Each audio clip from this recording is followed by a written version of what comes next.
Problem होता है, bleeding होता है, ज्यादा ब्लीडिंग।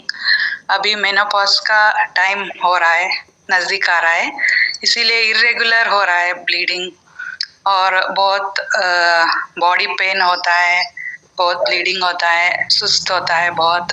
इसीलिए मेरे मम्मी को बोला ऐसा हो रहा है और बॉडी वेट भी ज्यादा है मेरा, इसीलिए मम्मी के घर के पास नम्रता का घर है, इसलिए मम्मी ने बोला नम्रता का ट्राई करो, थोड़ा सताइशी टीम ज्वाइन करो ऐसा। इसलिए मैंने अरुणा मैडम कितने दिन से आपने स्टार्ट किया है? मैं अभी 1 महीना हो गया। ओके, इस 1 मंथ का रिजल्ट क्या है आपका?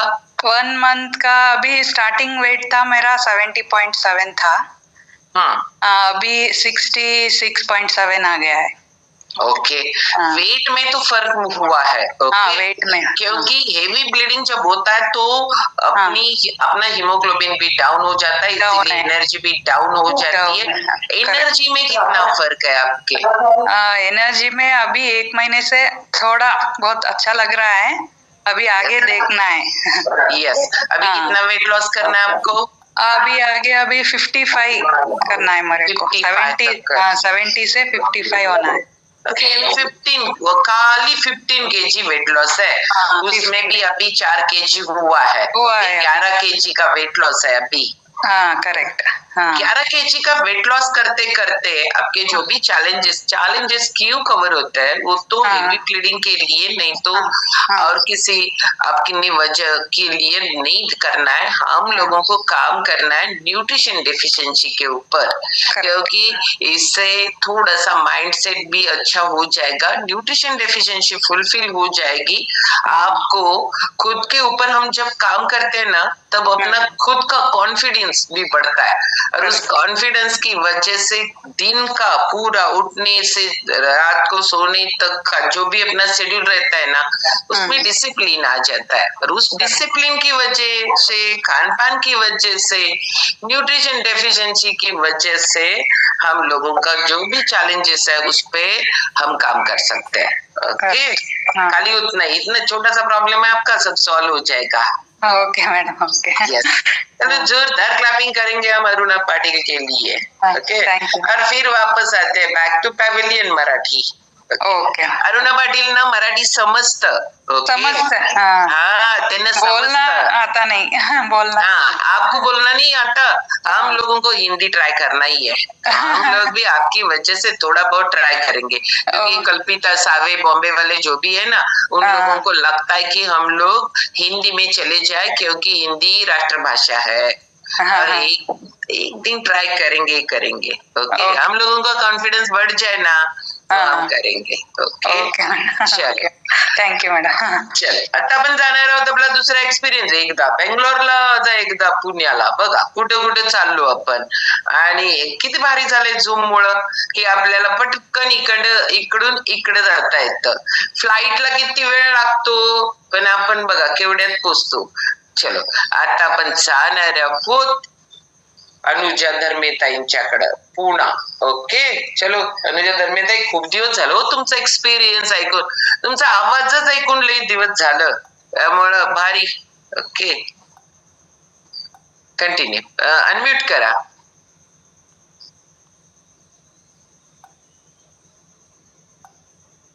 करेंगे अमित सर, करेंगे, आपसे हिंदी में बात कर रहे हैं तो करेंगे स्टार्ट। यस, हॅलो, सगळ्यांना नमस्कार। सताईची परिवाराला पूर्ण नमस्कार आणि आधी आभार मानते आणि मग सांगते सगळं। हॅलो, येतोय आवाज? येतोय। मला ही लिंक मिलिंद पाटील सरांनी आणि सविता ताईंनी दिली आणि त्यांच्या मार्गदर्शनाखाली हा माझा प्रवास सुरू झाला।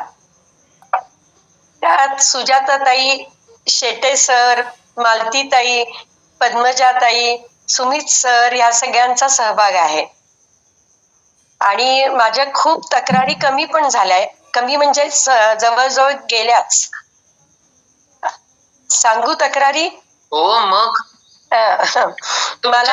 तुमच्या लई तक्रारी असल्या की आमच्या एवढ्याच्याच असल्या की आम्हाला काहीच वाटत नाही, आपण करूच शकतो, कॉन्फिडन्स मिळतं. तर मला वारंवार युरिन इन्फेक्शन व्हायचं, ते बंद झालं आपल्या शेड्यूलमुळे.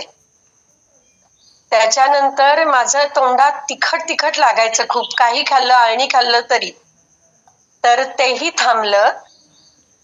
त्याच्यानंतर मला डेंचर आहे, कवळी आहे दातांची, तर ती बसत नव्हती अजिबात. ती एका महिन्यातच बसायला लागली मला. आणि शुगर खूप कंट्रोल मध्ये आली आहे, खूप म्हणजे खूप. आणखीन दुसरं म्हणजे मला शुगर कंट्रोल मध्ये आलीच आहे, पण एनर्जी लेवल प्रचंड वाढलीये. संध्याकाळी रात्री 11 पर्यंत पण मी छान एनर्जेटिक असते अगदी. आणखीन दुसरं म्हणजे माइंडसेट बदललाय, पूर्णपणे बदललाय. मी सारखं स्वतःला बजावते की हे सांगतात ना शेटे सर, डोकीतलं गार्बेज काढा, तर ते पूर्ण निघून जातं माझं. दुःख, राग, निराशा सगळं निघून जातं रोजच्या रोज. असं आहे. येस. अनुजाताई, स्टार्ट तर याच्यासाठी केलंच नव्हतं ना आपण? नाही, माझ्या मिस्टरांसाठी मिलिंद सरांनी पाठवलं होतं, पण माझी पुण्याई बहुतेक जास्त आहे त्यांच्यापेक्षा असं म्हणायचं, म्हणून मी इथे जोडले गेले अशी. आणि माझी स्किन पण काळवंडली होती खूप, तीही खूप व्यवस्थित व्हायला लागलीये. फक्त झोपेचा होता प्रॉब्लेम, तर मिलिंद सरांनी सजेस्ट केलंय ते मी घेतेय, स्लीप एनहान्सर घेतेय आता. 8 दिवस झाले. येस. या 8 दिवसातला काय एक्सपिरियन्स? या 8 दिवसातला भारी फिलिंगचा एक्सपिरियन्स काय? एकच दिवस मला झोप अजिबात रात्रभर लागली नाही. शेवटी मी माझी एका नातीला मी फिजिक्स शिकवते, तर त्याचा अभ्यास करत बसले मग मी 2-2.5 तास. मागच्या शनिवारची गोष्ट. नाहीतर मला आता झोप पण आपल्या इथे जॉईन झाल्यापासून बऱ्याचदा छान लागायला लागली. आणि मधल्या काळात थोडा स्ट्रेस होता, जवळजवळ नोव्हेंबर महिन्यापासून एप्रिल महिन्यापर्यंत.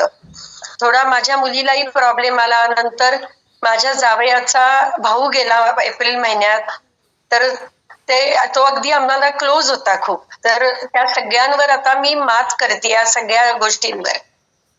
आणि मी मनातनं कोणाला कळायचं नाही, पण मला खूप वाईट वाटत असायचं सगळ्याच कारणांनी. पण आता मला वाईट वाटत नाही, मी व्यवस्थित असते अगदी. येस. अनुजाताईंचा स्वतःचा स्वभाव हळवा आहे. भावाच्या जाण्यानं अनुजाताई पूर्ण डिस्टर्ब होऊन एवढे सगळे चॅलेंजेस आपण आपल्याला लावून घेतो. एक लक्षात घ्या, चॅलेंज येत राहणार आहे, चॅलेंज जात पण राहणार आहे. दिवस आला की रात्र येते, रात्र आल्यावर दिवस येतो, हे आपल्याला सगळं माहिती असतं, पण स्वीकारायला आपली मन तयार नसतं. हा, स्वीकारायला मन तयार नसतं. पण अनुजाताई किती प्रॉब्लेमला आपण घेतलो त्याच्यामुळं. आणि सारखं आपल्यावर संस्कार लहान मुलांवर होतात, तसे तुमच्याकडून मोठ्या वयात, माझं वय 61 आहे, माझ्यावर सतत गेले वर्ष 1.5 वर्ष तुमच्याकडून संस्कार होत आहेत सगळ्यांकडनं. आणि ते संस्कार इतके होत आहेत की त्याचा उपयोग होतोय मला खूप. तुम्हाला माझ्या चेहऱ्यात पण बदल वाटला असेल ना खूप आता? येस, एकदम कॉन्फिडेंट. एक मी तुम्हाला सांगू का, चेहऱ्यावरची स्किनचा ग्लो, स्किनचं स्ट्रक्चर पेक्षा मला जास्त भावतं काय माहितीये का, प्रत्येक व्यक्तीचा कॉन्फिडन्स चेहरा. मनातनं खूप छान वाटतंय मला. म्हणजे माझी मुलगी चिडवते सारखी, आई ईट शतायुषी, आई ब्रीथ शतायुषी, असं झालंय म्हणते. योगिनी झाली आई म्हणते. मला सगळे चिडवायला लागलेत आता. हे आयुष्यात साध्य करायला ना लोकांना वर्षानुवर्ष लागतात. म्हणजे आपल्याला जे साध्य करायचंय ना, त्या साध्यापर्यंत पोचायला खूप साधना, वर्षानुवर्षाची साधना आहे ती. त्याच्यानंतर आपल्यामध्ये छोटे छोटे बदल होतात. अनुजाताईंच्या उदाहरणावरनं एक मला आलेली गोष्ट लक्षात सांगते. छोट्याशा प्रॉब्लेमला गेलेली व्यक्ती परत येणार नाहीये, पण त्याचा विचार करून करून करून आपण पण जायची तयारी करायला लागतो. नो, आपल्याला हा, आपण गेलेली व्यक्ती पहिला प्रश्न स्वतःला विचारायचा की मला परत आणता येतं का? नाही आणता येत. मग काय करता येतं की मला असं जाणार आहेत अकाली, त्यांना थांबवता येतं, माझ्या हातात ते आहे. एक गेले ते मला स्वीकारता येतं. दुसरं, तिसरं गेलेल्यांची जबाबदारी घेता येते. तिसरं म्हणजे आपल्याला स्वतःला काय करता येतं हे आपण सोडतो आणि आपण उगीच ज्याच्यामध्ये बदलच होणार नाहीये त्या गोष्टींवर काम करत बसतो, त्या गोष्टीचा विचार करत बसतो आणि ह्या सगळ्यांमुळं आपल्या छोट्या छोट्या बदलांमुळं खूप ड्रास्टिक मनामध्ये चेंज होतो. आणि शतायुषीचा मेन उद्देश तो आहे की शतायुषी तुम्हाला ऍज ए न्यूट्रिशन वर टाकायला लागले एक नाहीये. शतायुषी तुम्हाला हेल्दी तुमच्या वर्कआउट योगा म्हणजे एक्सरसाइज वर टाकायला लागले तोच नाहीये. शतायुषीचा मेन एम आहे 100% माइंडसेट आणि त्याच्यावर आपण काम करायला लागलोय आणि ती आपली खासियत आहे, ते आपलं स्पेशलायझेशन आहे. कारण आपल्या ग्रुपवर 70 योग शिक्षक आहेत, योग पंडित आहेत, योग प्राध्यापक आहेत, नॅचरोपॅथिस्ट आहेत, योग रत्न आहेत. एवढे सगळ्या लोकांची साधना आपल्या पाठीशी असल्यामुळं जसं अनुजाताई म्हटल्या ना, माझ्यापेक्षा आमच्या सगळ्यांपेक्षा वय जरी जादा असलं तरी काय आहे माहितीये का, त्या साधनेचं फक्त बळ आहे आणि त्या साधनेचं आमच्या बरोबर बळ आहे ना, आमच्यामध्ये जो चेंज झालाय त्या सगळ्या गुरुजनांमुळे झालाय. आणि ऑलवेज आम्ही लोक विद्यार्थी म्हणून राहतोय, त्याच्यामुळे आमच्यामध्ये पण प्रगती होते. तुम्ही लोकांना पण विद्यार्थी ठेवायचा आमचा प्रयत्न असतोय, कारण आमच्याकडनं शिकावं नाही, एक्सपिरियन्स मधनं पण शिकावं. अनुजाताईंचा एक एक्सपिरियन्स, पण अनुजाताईंनी जे सांगायचं राहिलं होतं ना, एवढे प्रॉब्लेम सांगितले, त्याच्या पाठीमाग फक्त एक भाऊ जाण्यामुळं तर त्या डिप्रेशन मध्ये गेला. झोप जाण्याचं एक कारण ते आहे, कारण आपण याच्यावर जास्त विचार करतो आणि या सगळ्यातनं बाहेर पडायला वय लागत नाही, इच्छा लागते आणि ती त्यांच्यामध्ये आहे. मग त्या छोट्या होऊन त्या इच्छेमुळं शिकायला तयार झाल्या. नाही तर असं नाही म्हटलं काय सुजाता सांगते एवढीशी, तर आपल्याला काय सांगणार आहे, मी एवढीशी नाही आहे, माझं वय आता 56 कम्प्लीट होऊन 57 स्टार्ट होणार आहे, पण तरी पण त्यांच्या मानानं मी छोटीच आहे ना, पण असं नाहीये. हा, येस, जोरदार क्लॅपिंग करू आपण अनुजाताईंसाठी. ओके, गीताताई, शैलाताई आज पण तुम्हाला थांबवून दे बर काय, आज आपण परत जाऊ. सिनियर बिनियर यांच्याकडे जरा जास्त बघायला पाहिजे, त्यामुळे गीताताईंच्याकडे जाणार आहे. कारण आजचा टॉपिक गोल सेटिंग आहे. मस्तपैकी आयुष्यात ध्येय नाही तर काहीच नाही. ध्येय नसेल तर आपण ड्रायव्हिंग सीटवर आहे. आपण ड्रायव्हिंग कुठल्या सीटवर आहे, आपल्या लाईफच्या ड्रायव्हिंग सीटवर आहे आणि आपल्यालाच माहिती नाही आहे की मी कुठे जाणार आहे, माझं अंतिम ध्येय काय आहे, मला काय अचीव करायचं आहे, मला हेल्थ करायचं आहे का वेल्थ करायचं आहे का हॅपीनेस करायचं आहे का सोशल करायचं आहे, काही मला माहिती नाही. आणि असं न माहिती असणारी गोष्ट आपण चालवायला लागलोय. हेल्थ टॉक काल किती लोकांनी ऐकला, हेल्थ टॉक मध्ये खूप लोकांना जे जीवनाच्या शेवटपर्यंत पाणी पिणार आहे तेच किती प्यायचं माहिती नाहीये. माहिती करून घ्यायला पाहिजे का नको, घ्यायला पाहिजे. तसं जीवनाचं ध्येय काय आहे, गोल्स काय पाहिजे, काय काय माहितीच नाही, असंच चाललंय. असं नको व्हायला. टॉपिक साठी अलर्ट राहा. पण आता जाणार आहोत आपण गीताताईंच्याकडे. जोरदार क्लॅपिंग करू, कारण ज्येष्ठ आहेत, ज्येष्ठांना आपल्याकडे आदर आहे. त्याच्यामुळं शैलाताईंचा एक्सपिरियन्स किती दिवसापासून पेंडिंग आहे. काही नाही, शैलाताईंचा एक्सपिरियन्स इतका क्लास आहे की उद्याला तुम्ही जॉईन करा. उद्याला पहिला एक्सपिरियन्स शैलाताईंचा असणार आहे. त्यामुळं खूप वेळा नको हो, सगळे म्हणायला लागले विसरलोय आता एक्सपिरियन्स, पण शैलाताईंना पण विसरून जाल. रोज संध्याकाळी या वर्गावर शैलाताईंना विसरायचा काय प्रश्नच नाही. ओके, चलो गीताताई कंटिन्यू. धन्यवाद ताई. मी बेळगावहून बोलते. माझे 60 वर्ष आहे आणि मी 1 वर्ष झाले फ्युएल घेत राहे आणि माझे मराठी बरोबर नाही. मी चुकलं तर मला माफ करा. ನೀವು ಕನ್ನಡ ಮಾತಾಡಕ್ಕೆ ನಾ ಟ್ರಾನ್ಸ್ಲೇಟ್ ಮಾಡಿ ಕೊಡ್ತೇನೆ ಈ ಕಡೆ. ನೀವು ಕನ್ನಡ ಮಾತಾಡ್ರೇನಿಲ್ಲ, ನಾ ಟ್ರಾನ್ಸ್ಲೇಟ್ ಮಾಡ್ತೇನೋ. ಇಲ್ಲಾದ್ರೆ ನೀವು ಮರಾಠಿ ಮಾತಾಡ್ಕದ್ರಕ್ಕೆ ನೀವು ಮರಾಠಿ ಅಮಿತ್ ಸರ್ ಹೇಳ್ಕಂದರು ಆ ಕಡೆ, ಇಲ್ಲಾದ್ರ ಹಿಂದಿ ಬೇಕು, ನವ್ರಂತವ್ ಕನ್ನಡ ಬೇಕು. ಯಾಕಂದ್ರೆ ಗೀತಾ ಮೇಡಮ್, ನಮ್ರತಾ ಮೇಡಮ್, मराठी माताडते, मराठी. मग मला 60 वर्ष आहे आता. मला संधीच्या पायाचे संधी दुख आणि व्हेरिकोसन्सच्या आणि फॅट भरपूर होते माझ्या वेट फार होते, मला चालायला पण त्रास येत होते आणि थायरॉइडचे प्रॉब्लेम होता. असं करून मला फार हे होतं आणि काय आमचे वेट ह्याच्याने फार त्रास होता. मग मला विनायक दादा आणि शेटे दादा भेटले.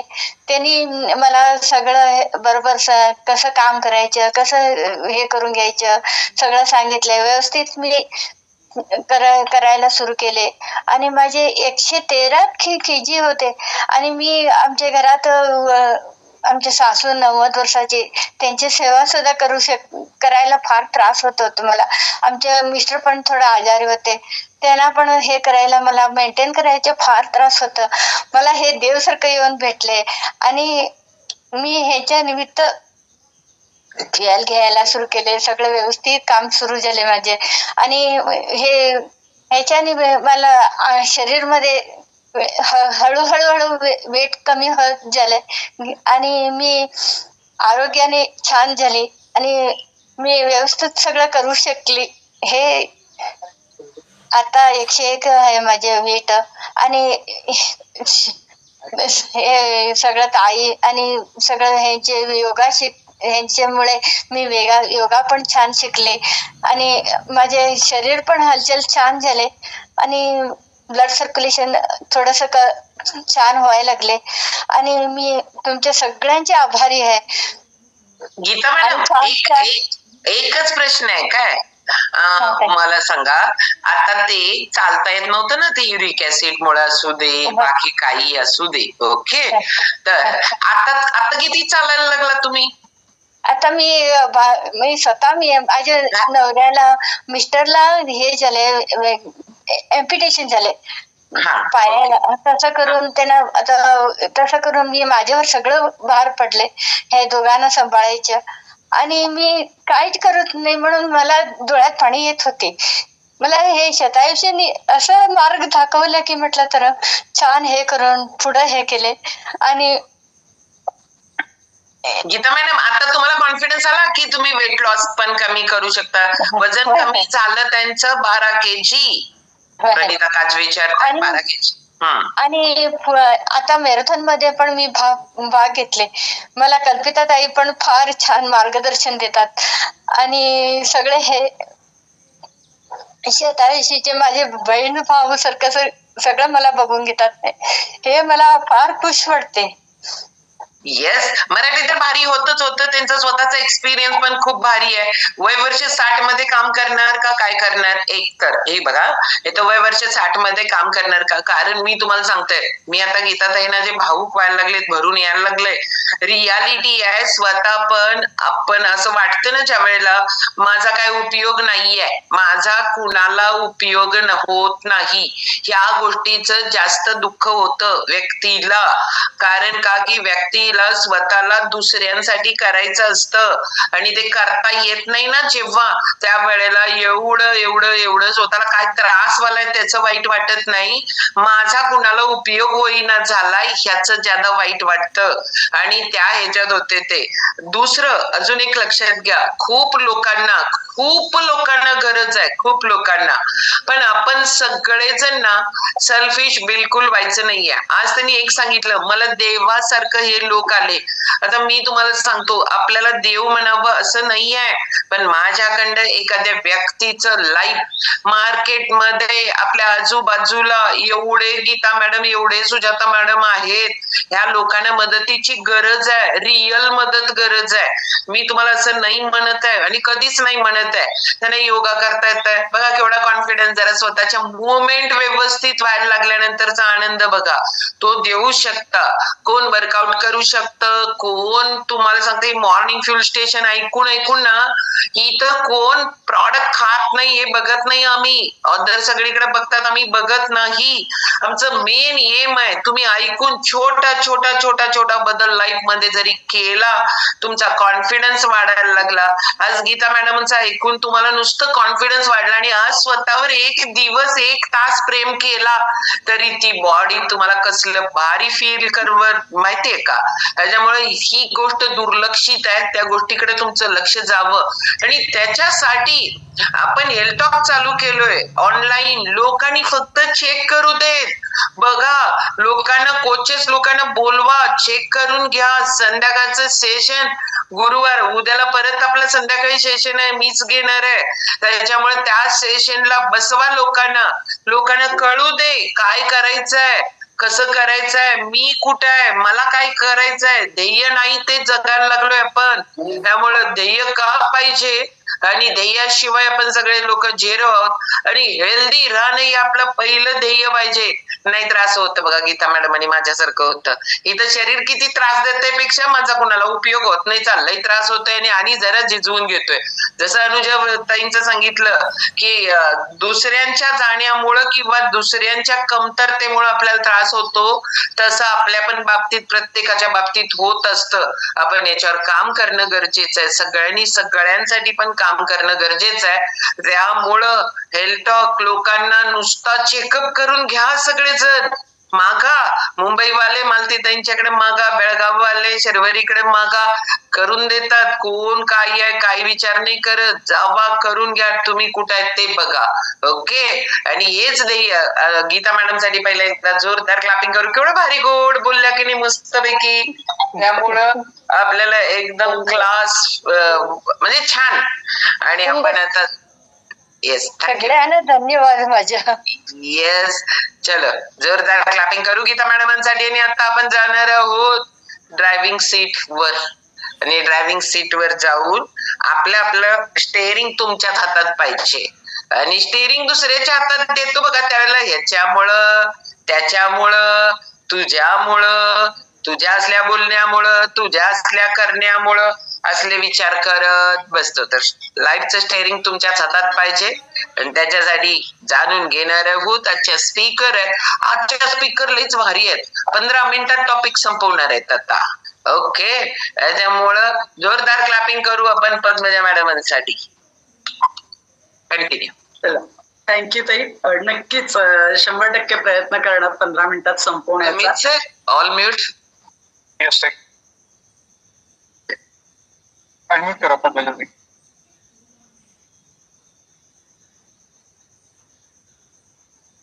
सगळेच भाऊक झालो होतो, एवढा सुंदर एक्सपिरियन्स. आणि खरंच वाटलं गोल सेटिंगचं आपल्या आयुष्यात किती महत्व असतं ते आता गीताताईंचा एक्सपिरियन्स ऐकूनच लक्षात आलं. कारण बघा, the man without goal is the bird without wings. म्हणजे पंख नसलेला पक्षी कसा असतो ना, तसं जर एखादी व्यक्तीच्या आयुष्यात ध्येयच नसेल तर तो पंख नसलेल्या पक्षासारखं त्याचं आयुष्य असतं असं म्हणतात. कारण ध्येय नसलेला व्यक्ती हा पंख नसलेल्या पक्षासारखा. म्हणजे कसं, पंख नसलेला पक्षी उडू शकेल का? नाही ना. तसंच जर आपल्या आयुष्यात जर ध्येयच नसतील तर आपण पण उडू शकणार नाही. उडू शकणार नाही याचा अर्थ काय, मला जे जे करायचंय ते मी करू शकणार नाही. म्हणून हे ध्येय आपल्या प्रत्येकाच्या आयुष्यात असणं खूप गरजेचं आहे. आणि नुसतंच ध्येय असून नाही तर ते एक उंच आणि असं एक म्हणजे समाजाच्या हिताचं, आपल्या परिवाराच्या हिताचं, म्हणजे फक्त माझंच हित नाहीये तर त्याच्यात ओव्हरऑल सगळ्यांच्याच हिताचा विचार केलेला असं एक मोठं ध्येय प्रत्येकाच्या आयुष्यात असणं फार गरजेचं आहे. जसं धनुष्यातनं एखादा बाण सुटणार आहे तर त्याला काहीतरी पुढे टार्गेट असेल तर तो तिथं जाईल ना, नाहीतर मग काय कुठे जातो असं होईल. तर त्याच्यासाठी हे ध्येय निश्चित आपल्या असणं, गोल सेटिंग असणं खूप गरजेचं आहे. हे गोल सेटिंग म्हणजे काय आहे, तर ते गोल सेटिंग जेव्हा करतो तेव्हा आपल्याला आपल्या भविष्याचं चित्र एकदम क्लिअर होतं, एकदम स्पष्ट आपल्या मनात ते तयार होतं. आपण अगदी ते बारकाईनं कागदावर उतरवतो. याला म्हणायचं ते गोल सेटिंग. म्हणजे ते आपल्याला अगदी बारीक सारीक त्या ध्येयाच्या बारीक सारीक एखादंच ध्येय असे ना, छोटं असे ना मोठं असे ना, पण त्याच्या बारीक सारीक गोष्टी आपण सगळ्या कागदावर उतरवतो, नोंद करून ठेवतो. ते करणं म्हणजे ध्येय निश्चिती. आणि अशी ही ध्येय सत्यात उतरवण्यासाठी कधी कधी आपल्याला एक दिवस लागतील किंवा आठवडे, महिने, वर्ष लागू शकतात. कारण त्याच्यासाठी योग्य प्लॅनिंग करावं लागतं. त्याच्यासाठी तुमची फास्ट निर्णय क्षमता, वेगवान निर्णय क्षमता लागते. म्हणजे मी बघू वजन कमी करायचंय मला, ऐकतो मी सगळ्यांचे एक्सपिरियन्स, बघू काय काय यांचे रिझल्ट येतात, त्यांचं काय येतं, मग मी करेन असं नाही. तर तुम्हाला तिथं झटपट एक निर्णय क्षमता असायला लागते.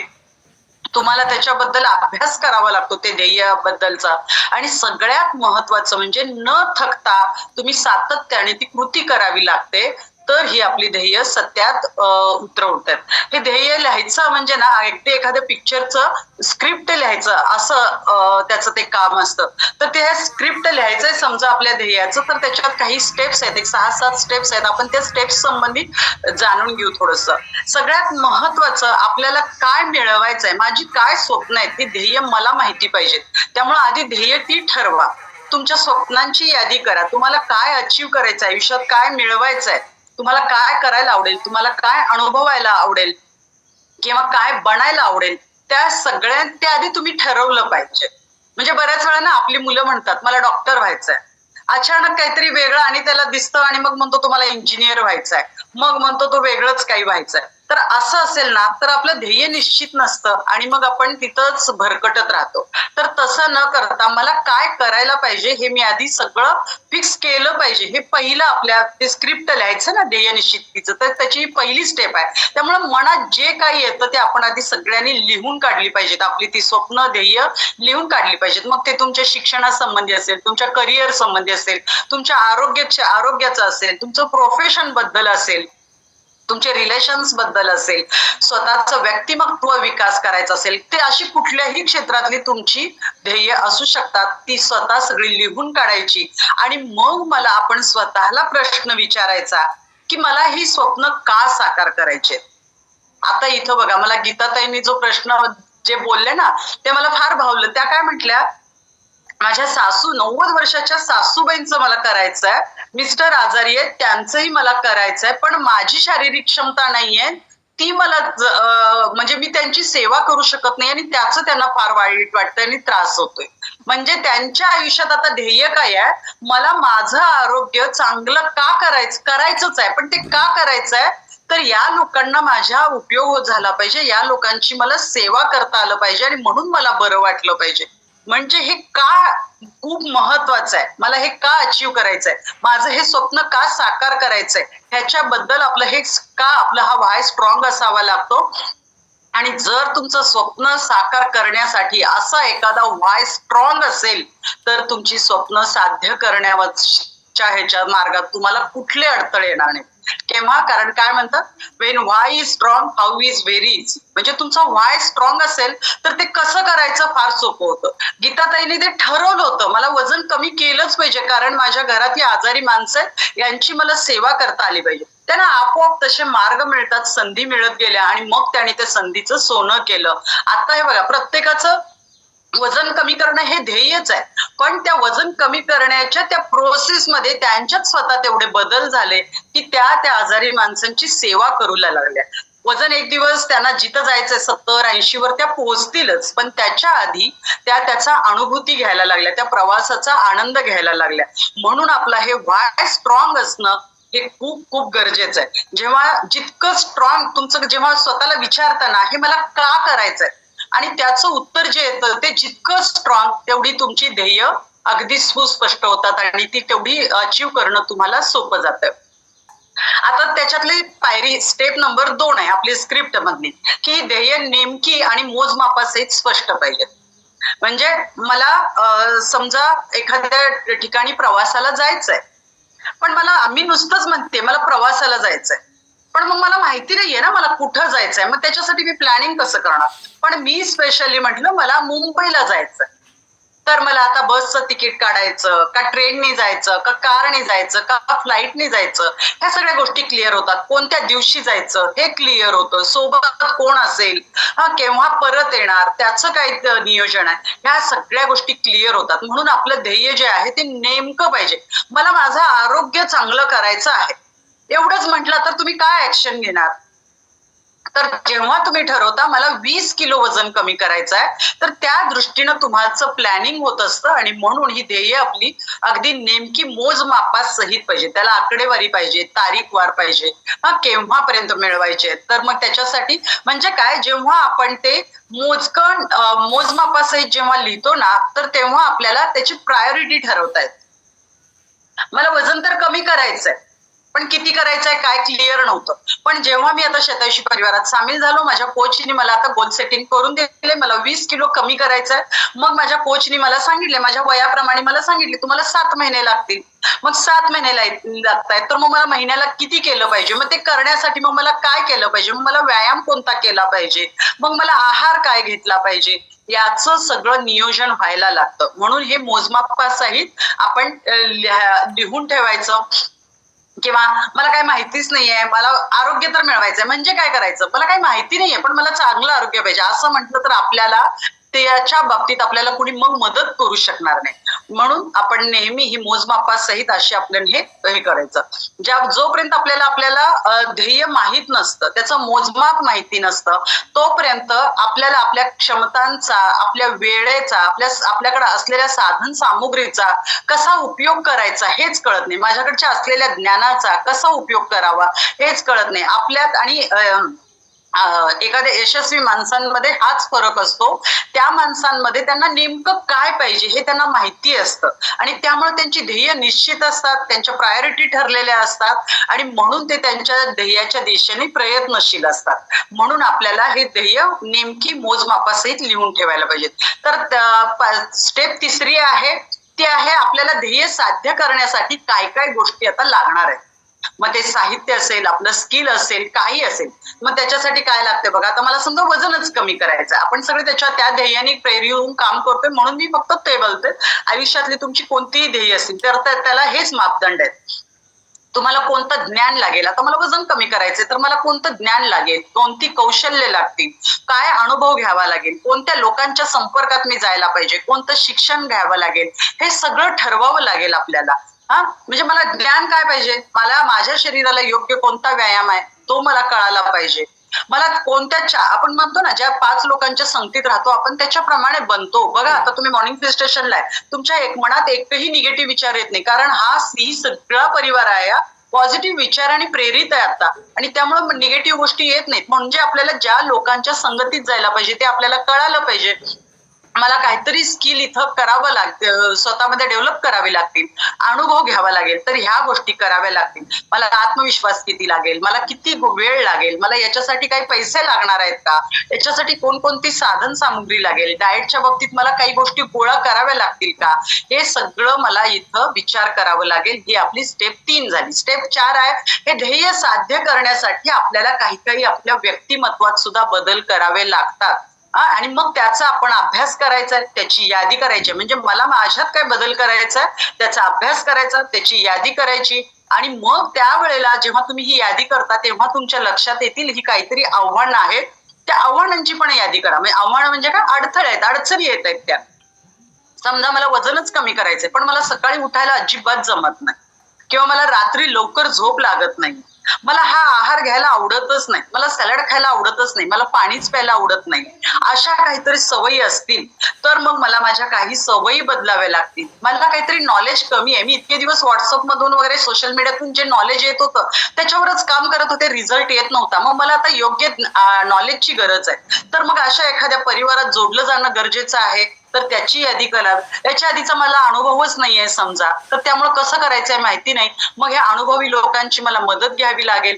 मग ह्या सगळ्या, माझा स्वभावच असा आहे, मला लोकांमध्ये मिक्सच होता येत नाही, मला बोलताच येत नाही, अशा काही स्वभावाच्या आपण गोष्टी सांगत असतो. तर हे आपल्या व्यक्तिमत्वातले बदल आहेत, हे आव्हान म्हणून स्वीकारायचं आहे, ते सगळं लिहून ठेवायचं आहे आणि मग त्याच्यावर उत्तर शोधायचे आहेत. तर ती उत्तर आपल्याला मग मिळत जाणार आहेत आणि आपले मार्ग सोपे होणार आहेत आणि अडचणी दूर व्हायला मदत होणार आहे. त्याच्यानंतर आपल्याला काहीतरी थोडा रिसर्च करावा लागेल. 5वी स्टेप आहे रिसर्च करायचं किंवा थोडं संशोधन करायचं. आता आपल्याला खरं म्हणजे आपण खूप सुखी आहोत. मी म्हणते प्रत्येकाने आपल्या पाठीवर एक कौतुकाची थाप घ्यावी, कारण आपण शतायुषी परिवारात सामील झालेलो आहे. कारण इथं लोक बघा, आता ताईंनी सांगितलं, इतकी योग शिक्षक आहेत, योग रत्न आहेत, नॅचरोपॅथिस्ट आहेत, डॉक्टर आहेत, यांनी सगळं संशोधन केलंय, रिसर्च केलंय. आपण ज्या ध्येयासाठी इथं जोडले गेलेलो आहे त्याच्यावरती त्यांनी सगळं संशोधन केलंय, रिसर्च केलंय, अभ्यास केले. आताच आपण बघितलं ताई एवढं सुंदर ट्रेनिंग घेऊन आल्या, आपल्या फ्युएलचं असलं जबरदस्त नॉलेज त्या घेऊन आल्यात. आता त्या लोकांकडून ते फक्त घ्यायचंय आपण आणि आपल्यात इम्प्लिमेंट करायचंय, एवढंच राहिलंय. त्यामुळे आपल्याला ही 5वी स्टेप आपल्या बाबतीत फार सोपी आहे. म्हणजे आपल्यासाठी असं हे नॉलेज इथं आपल्याला रेडीमेड मिळतंय. त्याच्यानंतर अशा आदर्श व्यक्ती निवडा की इथं कोणी 20 किलो वजन कमी केलं, आपल्याला 20 किलो वजन कमी करायचं, 20 किलो वजन एखादी व्यक्ती कमी केलेली आहे, त्यांच्याशी बोला, त्यांनी काय काय केलं त्याच्यावर. मग इथं ते आपले कोच सगळे तेच करतात, कारण ते सगळे अनुभवी आहेत. त्यांनी त्यांच्या आरोग्याचे तसे छान रिझल्ट काढलेत आणि मग ते आपल्याला शेअर करतायत. त्यामुळे त्याही गोष्टी आपल्याला सगळ्या इझी होणार आहेत. त्यामुळे ही 5वी स्टेप आपल्यासाठी खूप सोपी आहे. आता हा रिसर्च नेमका कसा, आता ती पण गोष्ट महत्वाची नाहीये. रिसर्च कसा करावा आपण बघतो ना. आता आपल्या फ्युएल बद्दल काय माहिती पाहिजे, प्रोटीन, आपण जातो लगेच गुगलवर सर्च करायला लागतो, युट्यूबवर सर्च करायला लागतो. बघा, व्यक्ती स्वातंत्र्य आहे, प्रत्येकाला आपलं मत मांडायची पूर्ण स्वातंत्र्य आहे. प्रत्येक जण काही आपल्या मनाला येईल, आपल्याला जो अनुभव आलेला असेल तो बोलत असतो. पण शतायुषी परिवारामध्ये योग्य अयोग्य सगळ्या गोष्टींचा अभ्यास केलेली व्यक्तिमत्व आपल्या समोर येतात आणि त्यामुळं आपल्याला योग्य मार्गदर्शन मिळतं. त्यामुळं वेगळं पुस्तकं, इंटरनेट नाही, आपल्याला गरज वाटली तर आपण करायला काहीच हरकत नाही. पण शेवटी योग्य काय आपल्यासाठी आहे हे आपल्याला एखादा कोच मार्गदर्शन करतो आणि म्हणून आपण ते मार्गदर्शन इथून घ्यायचं आहे. आता सगळ्यात महत्वाची 6वी स्टेप आहे ती म्हणजे आपल्या ऍक्शनचा प्लॅन बनवला पाहिजे, म्हणजे प्लॅन ऑफ ऍक्शन बनवला पाहिजे. नुसत्याच सगळ्या गोष्टी ठरवून काय उपयोग आहे, त्याचा ऍक्शन झाली पाहिजे आणि त्याच्यासाठी आधी त्याचा प्लॅन करायला पाहिजे. हे प्लॅन करायचं म्हणजे काय, तुमचं ध्येय साध्य करण्यासाठी ज्या गोष्टी कराव्या लागणार आहेत त्या क्रमवार लिहिता आल्या पाहिजेत, म्हणजे प्रायोरिटी वाईज लिहिता आल्या पाहिजेत. त्यांचे ज्या वेळेला जी गोष्ट गरजेची ती करणं गरजेचं आहे. सकाळी लवकर उठावं लागेल, मला वजन कमी करायचं आहे, तर मग मला उठल्यानंतर 1 तासभर व्यायाम करावा लागेल. व्यायामानंतर इतका छान ओंकारचा वर्ग होतो, आपल्या अफर्मेशन होतात, हे आपल्या मानसिकतेवर काम करणार आहेत. एवढे सुंदर एक्सपिरियन्स. आता गीताताईंचा एक्सपिरियन्स ऐकून माझ्यातच वाटलं, माझ्याच बॉडीमध्ये डोपामाइन हार्मोन सिक्रेट व्हायला लागले. इतकं सुंदर गोड मराठी बोलत होत्या आणि इतकं असं एकदम निस्वार्थ निरपेक्ष भावनेने बोलत होत्या. ऐकून छान वाटतं ते. म्हणजे अशा सगळ्या ह्या गोष्टी आपल्याला क्रमवार मांडता आल्या पाहिजेत. मला रात्रीची विश्रांती, ती संध्याकाळचं जेवण केव्हा करायचंय, दुपारचं जेवण केव्हा करायचंय, हे सगळं आपल्याला ऍक्शन प्लॅन बनवावा लागेल. मला आहारात सकाळच्या ब्रेकफास्टला काय घ्यायचंय, दुपारच्या जेवणात काय घ्यायचंय, डिनरला मला काय घ्यायचंय, हे सगळं आपल्याला क्रमवार ठरवता आलं पाहिजे. आणि म्हणून जेव्हा आपल्याला हे काय करायचं ठरतं तेव्हा आपण ह्या कृतीचा प्लॅन करणं गरजेचं आहे. आणि आपण खरंच, मला वाटतं, मी शतायुषी परिवारात सामील झाल्यापासून मला प्रत्येक क्षणाक्षणाला ग्रॅटिट्यूडची भावना येते, कारण ह्या सगळ्या गोष्टी मला शतायुषी परिवारानं सोप्या करून दिलेल्या आहेत. आणि म्हणून हा आपला ऍक्शनचा प्लॅन होणं खूप गरजेचं आहे. आणि आता सगळ्यात महत्वाचं, प्लॅन पण झाला, ऍक्शन पण ठरली, त्याचा क्रम पण ठरला, प्रायोरिटी पण ठरली, अभ्यास पण केला, पण ऍक्च्युली ऍक्शन करावी लागेल ना आपल्याला. आणि ती आपली 7वी स्टेप आहे की आता आपण ऍक्शन करावी लागेल आपल्याला. हे बघा, आपण मग म्हणतो बघू 1-8 दिवसांनी करतो, मग अक्षय तृतीया तेव्हा करतो, 1 जून पासून करतो, मग आता जरा सुट्टी आहे त्यामुळे इकडं तिकडं खाणं होतंय, मी मुलांची शाळा चालू होईल त्यावेळेला करतो. तर असं नसतं. ज्या वेळेला तुम्हाला प्रेरणा मिळते तोच योग्य मुहूर्त समजून त्या क्षणापासून तुम्ही ऍक्शन घ्यायला सुरुवात आपण केली पाहिजे. कारण ऍक्शनचा सगळ्यात मोठा शत्रू काय असेल तर तो म्हणजे चालढकल करण्याचा स्वभाव, म्हणजे प्रोक्रॅस्टिनेशन. मी ते सांगितलं ना, उद्या करतो, परवा करतो, 1 तारखेला करतो, सुट्टीला जाऊन आल्यानंतर करतो, ट्रिपला चालू एन्जॉय करून आल्यानंतर करतो, आणि मग येतो करतो करतो करतो म्हणत ते आपल्याकडून होत नसतं. त्यामुळं सगळ्यात महत्वाचं ही चालढकल टाळून आजच्या आज ऍक्शन घेणं, आजचा मुहूर्त योग्य समजून काम करणं खूप गरजेचं आहे. आणि त्याच्यानंतर हे बघा, ऍक्शन घेण्यामध्ये आपल्यात सगळ्यात असतं, एकतर स्वतःवरती विश्वास नसतो, म्हणजे आत्मविश्वास नसतो, म्हणून आपण चालढकल करत असतो, किंवा भीती असते, माझ्याकडून हे होणारच नाही अशी भीती असते, म्हणून आपण चालढकल करतो. आणि सगळ्यात महत्वाचं जे मी करत होते, एक आळशीपणा देखील असतो, तो आपल्याकडून चालढकल करवून घेत असतो. पण जेव्हा लक्षात आपल्याला घेतलं पाहिजे, जेव्हा आपण ऍक्च्युअली ऍक्शन घेतो तेव्हाच आपल्यात सकारात्मक एनर्जी तयार होत असते. त्या ऍक्शनमुळेच आपल्यातला कॉन्फिडन्स वाढत असतो, त्या ऍक्शन करण्यामुळेच आपली भीती नाहीशी होत असते, आपला आळस दूर होत असतो. आणि म्हणून आता या क्षणाचा मुहूर्त टाळू नका. जसं ताईने म्हटलं, काल कुणी हिलटॉक ऐकलंय, आज ते आपलं मॉर्निंग क्यू स्टेशन ऐकायला लागले असतील, ते विचार करतील बघू अनेक 2 दिवस सगळ्यांचे अनुभव ऐकू आणि मग करू. तर तसं नसतं. चालढकल केलं ना मग ते 2 दिवसाचे 4 दिवस, 8 दिवस आणि महिना कधी होतं आणि मग आपली ती ऊर्जा सकारात्मक कधी कमी होते, आपली ती प्रेरणा कधी नष्ट होते, मोटिवेशन कधी कमी होतं कळत नाही आणि आपल्याकडून ती गोष्ट राहून जाते. त्यामुळे निर्णय घ्या आणि आजच त्याचा मुहूर्त करणं हे खूप गरजेचं आहे. आणि 8वी स्टेप आहे, आता बघा आपण सगळे सुट्ट्यांना गेलो, अचानक कुणाच्या घरी तर बहिणीच्या मुलाचंच लग्न ठरलं, दिरांच्या मुलीचंच लग्न ठरलं, आंबे खूप आलेत, हा ट्रिपला झालो, 10वीच्या आपल्या टीम ग्रुपचं गेट टुगेदरच झालं, बहिणींचं गेट टुगेदर झालं किंवा आपल्या पूर्ण फॅमिलीचं गेट टुगेदर झालं, सुट्टीला गेलो, बहिणींबरोबर रात्र आपण गप्पा मारल्या, मजा केली, एन्जॉय केलं, त्यामुळे माझं वजन वाढलं आणि मग आपण याला काय समजतो, अपयश आलं, मी इतकं करते पण मला यशच येत नाही असं ठरवतो आणि मग आपण काय म्हणतो, जाऊ दे तिकडं, आपल्याकडून काही हे होणार नाही. कारण आंबे तर प्रत्येक वर्षीच येणार, गेट टुगेदर काय नेहमीच असणार, लग्न कार्यक्रम वास्तुशांतीचे हे कार्यक्रम येणारच आणि माझ्याकडून काही होणार नाही. आणि मग काय म्हणतो, हे अपयश आलं असं समजतो. आणि म्हणून ह्या जेव्हा अशा गोष्टी घडतात तेव्हा आपण ध्येय ठरवल्यानंतर, गोल सेटिंग केल्यानंतर एकतर आपण ध्येयाच्या दिशेने यशस्वी वाटचाल करायला लागतो, नाहीतर अपेक्षित परिणाम साध्य होत नाहीत, काहीतरी अनपेक्षित मध्येच घडतं, आपल्यातली बरीच लोक आपण याला अपयश समजायला लागतो आणि मग आपण जेव्हा अपयश येतं असं वाटतं आपण सगळेच प्रयत्न सोडून देतो. त्यामुळं असं जेव्हा वाटतं अपयश मला आलंय त्यावेळेला आपल्या ज्या ऍक्शन आपल्याला आपल्या कोचनी करायला सांगितले त्याच्यावर भर द्यायचं, ते ऍक्शन्स वाढवायच्या आणि म्हणून आपण त्या अपयशावर मात करण्यासाठी सज्ज व्हायचं. कसं, कारण काय, आपण जेवढा ऍक्शनवर जोर देतो, भर देतो, तेवढं अपयश येण्याचं प्रमाण जास्त. जो काहीच करत नाही त्याला अपयश याचं काही कारणच नाही ना, पण जो जितके प्रयत्न करतोय तितकं काम करतोय त्यालाच अपयश येतं. आणि जो माणूस जेवढा यशस्वी तेवढं त्याच्या आयुष्यात अपयशाचं प्रमाण हे जास्त असतं.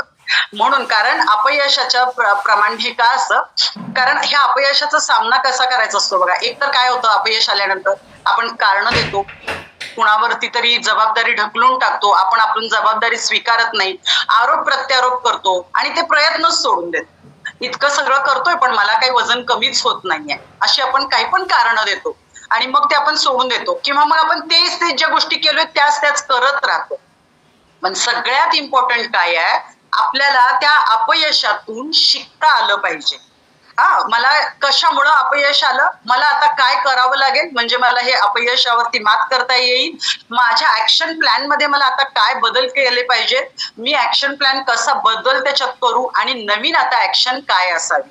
म्हणजे काय, आपल्या ह्या ऍक्शन प्लॅन मध्ये आपल्याला बदल करणे आणि त्याच्या अनुषंगाने नवीन कृती करणे हे आपल्या ध्येयाची नेक्स्ट लेवल आहे. म्हणजे आपल्याला जेव्हा यश मिळत नाही तेव्हा आपल्या त्या अपयशातून आपण काहीतरी शिकलं पाहिजे.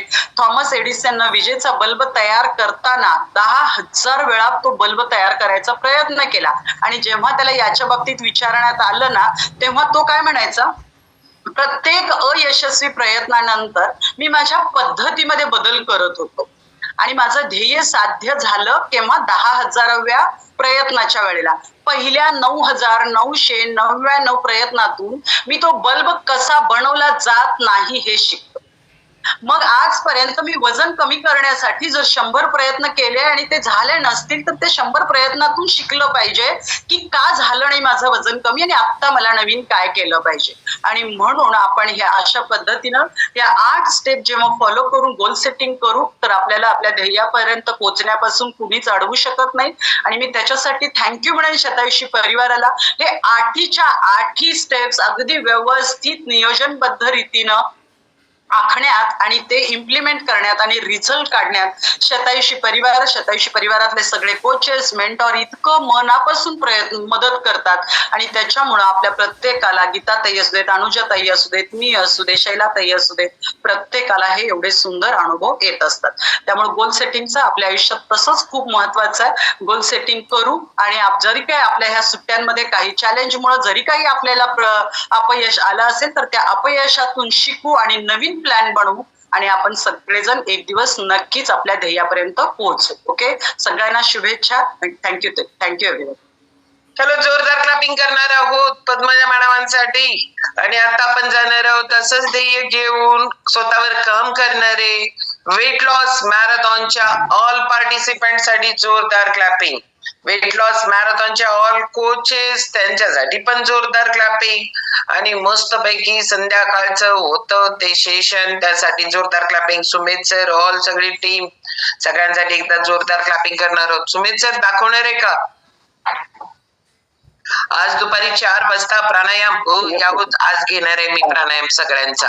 त्यामुळे छानपैकी आज दुपारी 4 वाजता प्राणायाम, 5 ते 6 वर्कआउट बॅच, 7 ते 7 योगासनांचा वर्ग आणि मस्तपैकी कोच लोक भेटणार आहोत, विथ एनर्जी भेटणार आहोत लगेच.